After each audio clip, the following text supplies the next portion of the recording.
Welcome to Courageous Leadership with Virginia Prodan, training you to lead with courage.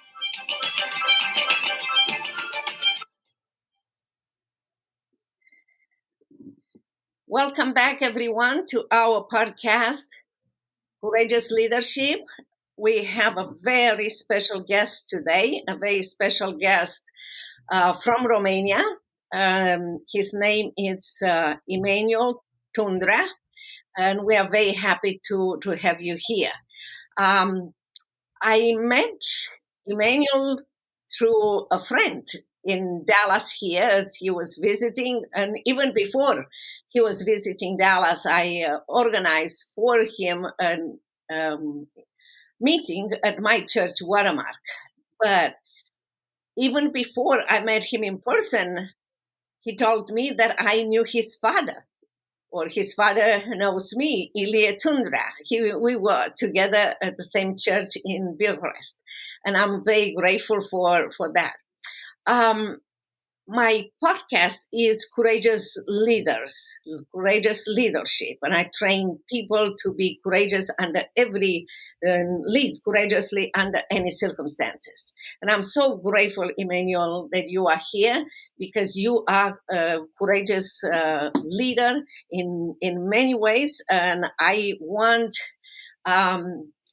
people listening or watching the podcast to understand that you can be a courageous leader even in the academy, because that's where you are.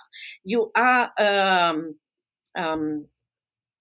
Fulbright Scholar, a professor, a pastor, a disciple maker, and a husband, a father, and you have a beautiful, wonderful family. I had the honor and the privilege to meet them here in Dallas, Texas.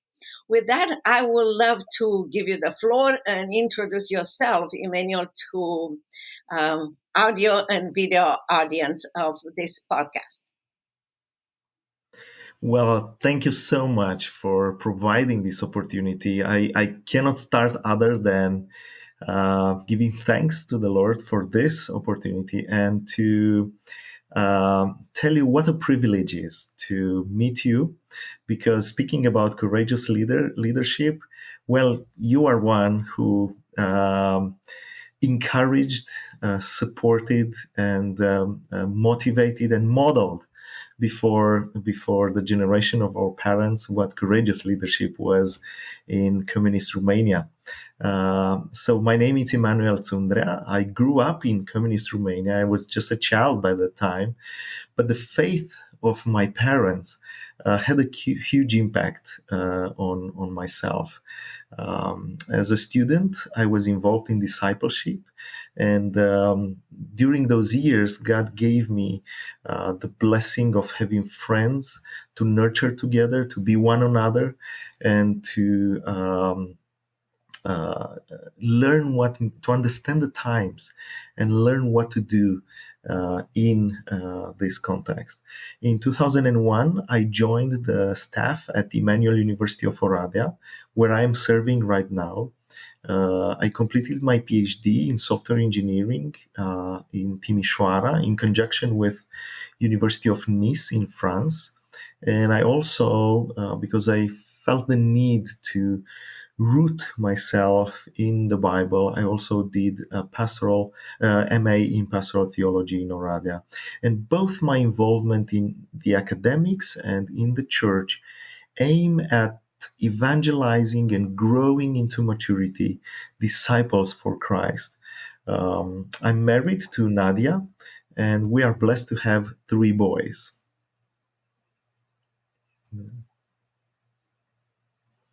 I am so grateful that you mentioned how important was for you the faith of your parents, the active faith, not only in words and taking you to church, but living for Christ daily in front of you, because that is important. And also, I am very happy that you show how important it is to have friends that have the same mindset like yours. follow Christ, want to serve Him, and be encouraged by one another, and maybe even tell you can do this even better, develop this part and so forth. So that is very, very important. And one of the things that I believe is, and I know for sure, just watching you during the time that we were together, your children will model the model that you and your wife, Nadia, represents for them and for others. In fact, many times I'm saying, even when we don't know, we go to a restaurant, we go to a movie, we walk our dog on the streets, we act in a way that we are witness to others. If we realize that or not, we are. And you want to be even more involved with academia in Romania. This is very important and very touchy for us here in America, because for years we neglected as a group, as a nation.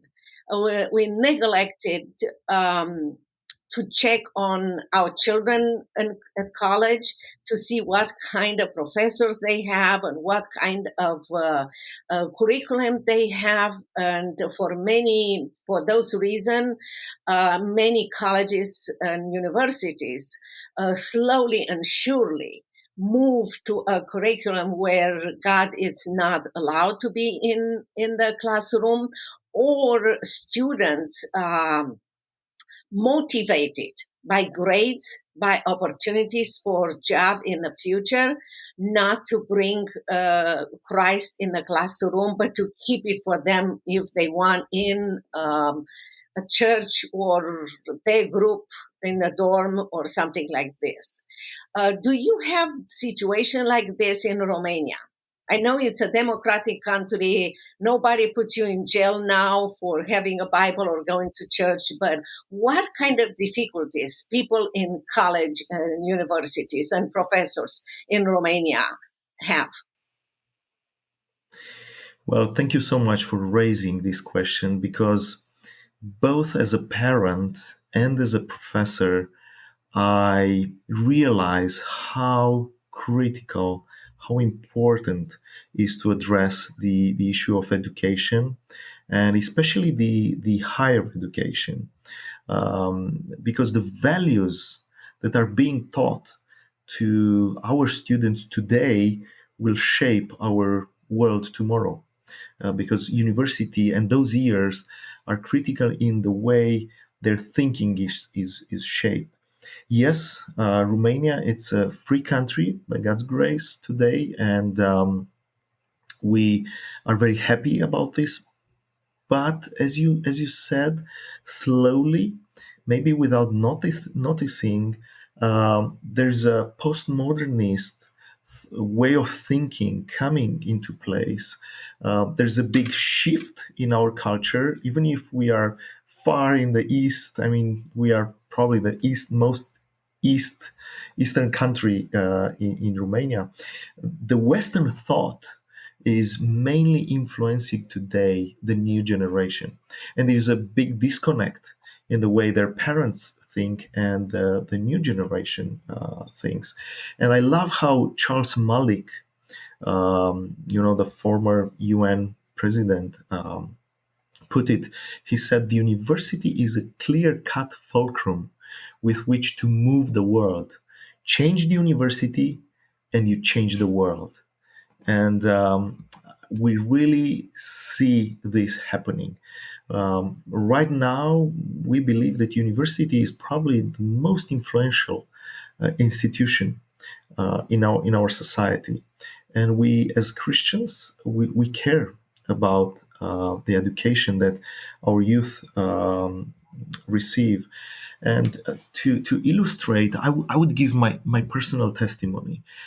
As I grew up in a healthy church, a wonderful environment, as I said, wonderful family. But as I left the hometown and the home church and live in another city for university, I really felt that a huge battle is given for my purity and for my faith. I was shocked to see the moral decay of my generation in a secular campus. And I felt like I need to do something to to resist, to support. And this battle for the purity and for the faith of our youth is even harder in today's context, with all the social media, all the peer pressure, or the all the entertainment industry. And so as I lived through those years, our vision is to grow into maturity, our youth, so the winds of the culture they are in, a culture that is quite hostile to our Christian faith, will not get them down. So the vision of our academic network is to permeate our culture, specifically the university across Romania and across Eastern Europe, which are, as I said, mostly hostile to the gospel now, to permeate with disciple makers that bring every discipline under the lordship of Christ. We understand that the student years are probably the most critical years for their faith, for their thinking, for their character, for their conviction formation. And therefore, we pray for mature Christians whose academic authority opens them the door to influent positions in secular university. You pointed so well the importance of the professors that they have in front of their eyes, because they are very influential, and also for making our Christian universities top schools in the region. So even non-Christian parents would desire their children to attend these universities, because we see that the whole society is defiled and harmed by tools fashioned in the darkness. Uh, I love G.R.R. Tolkien's Powerful Orcs. I'm reading these with my teenagers now. And Tolkien's powerful orcs were forged and, quote, bred from the heats and slimes of the earth in the darkness of Isengard. So in our own day, those most hurt, impoverished, and devoured by the hubris and the darkness of secular humanism are university students who may have once believed in a personal, triune God. They may have grown in a Christian church, but were turned away from Him by His word and His word by indoctrinating professors who openly asserted that Christianity is nothing more than a myth or a fairy tale for the gullible. So, in all honesty, because I also serve in a local church, many of these young students never had the chance against their well-educated professors, atheistic professors. So it is almost certain that many will never recover from the damage done, and some will sink into hopeless nihilism. Now, our generation, I don't think, is lost to the truth of God, because, to be clear, I'm not succumbed to despair or hopelessness. Rather, we assert that the drift in our culture is true, but we believe our hope can be found in Jesus Christ, the true light, which coming into the world, enlightens every man, as the gospel says. So, contrary to what we see in the world around us, the sovereign Lord of the universe is still on his throne and is building his church. Therefore, we have hope, unshakable hope, not in our circumstances, but in the God of all hope. And we believe that it's a duty. Our generation has a duty, because we have this opportunity to study at a higher level, to turn our society upside down again with the gospel, and to study, to do it with excellence, to do it with quality, so we can present the truth again in a plausible, in a persuasive way, so our youth have this opportunity to hear the truth again in our education system. I believe you put it in such an amazing way, and it's true. It's true not only in Romania, it's true all over the world, including United States of America. I really believe in the power of one.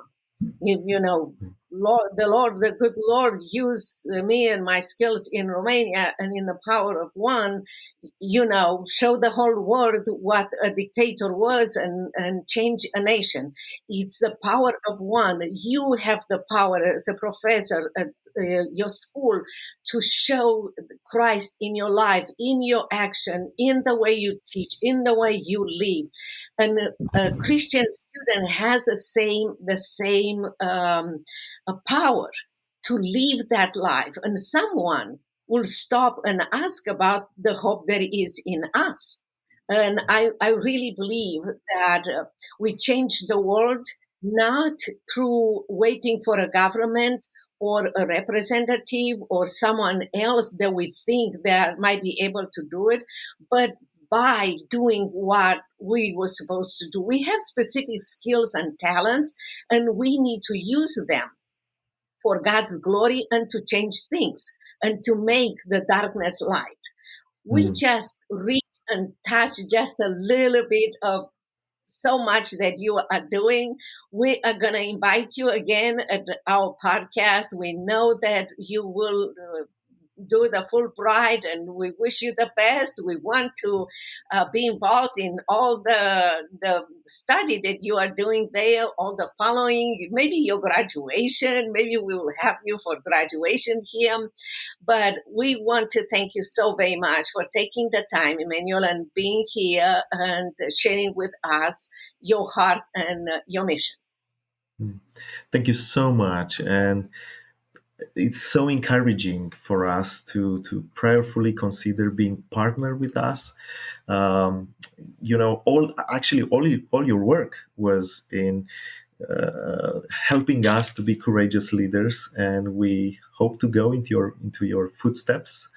And I'm so excited to tell you that I'm very encouraged by the team we have at Emanuel University, our founders, and we really hope to go into their footsteps and present the glory of Christ to the academic world.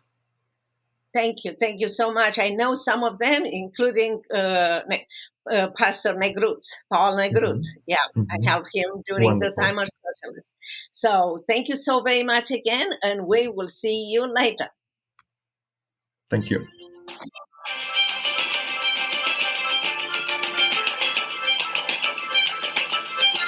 If you want to know more about Virginia Prodan, her coaching program, buy her book, Saving My Assassin, or invite Virginia to speak at your events, visit virginiaprodanbooks.com.